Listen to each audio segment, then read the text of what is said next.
অনেক সময় আমার এমন মনে হয় যে আমি আর নিতে পারতেছি না, অথবা আমার এই কষ্ট আর সহ্য হচ্ছে না, সবকিছু ধৈর্যের বাইরে চলে যাচ্ছে।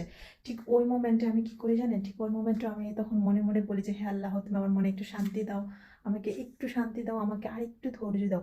জানি না ঠিক কিছুক্ষণ পরে, মানে কয়েক সেকেন্ড পরে এমন কিছু ঘটে, বা এমন কোনো কিছু, এমন একটা মানুষের সাথে আমার কথা হয় বা দেখা হয়, অথবা কোনো না কোনো কারণে আমার মনটা এত ভালো হয়ে যায়, তখন আমি, মানে যখন আমার মনটা ভালো হয়ে যায় তখন আমি চিন্তা করি যে আমি মনে হয় জাস্ট কিছুক্ষণ আগে যে পরিমাণ ইমপেশেন্ট একটা পার্সন ছিলাম, মানে ওই মোমেন্টে আমি ইমপেশেন্ট একটা পার্সন ছিলাম, কিন্তু আমি কোনো রং স্টেপ বাড়াইনি, আমি কোনো ভুল কাজ করিনি আমার রাগের বশে অথবা আমার অধৈর্যের কারণে।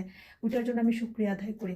সো আমরা যখন আমাদের এই খারাপ টাইমটা যখন যাবে, আমরা যদি মনে মনে এইটা চিন্তা করি যে সবকিছু ঠিক হয়ে যাবে, বা একটু ধৈর্য দিলে সবকিছু ঠিক হয়ে যাবে, এই ট্রিক্সটা যদি একবার আপনি বুঝে যান যে খারাপ সময়টা বেশিক্ষণ কিন্তু দীর্ঘস্থায়ী থাকে না, হয় আপনার কষ্ট কমে যাবে, না হয় আপনার জীবনে বড়সড় একটা টার্নিং পয়েন্ট আসবে।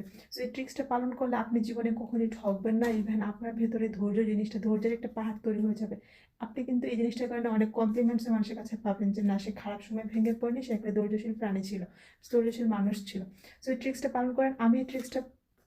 আমি আমার মাকেও দেখেছি, সে এই ট্রিক্সটা পালন করছে, সো তাকে দেখে আমি এই জিনিসটা অনেক রিয়েলাইজ করছি। সো আপনি ওটা পালন করতে পারেন, আপনি ওটা নিতে পারেন, আমার এই পরামর্শটা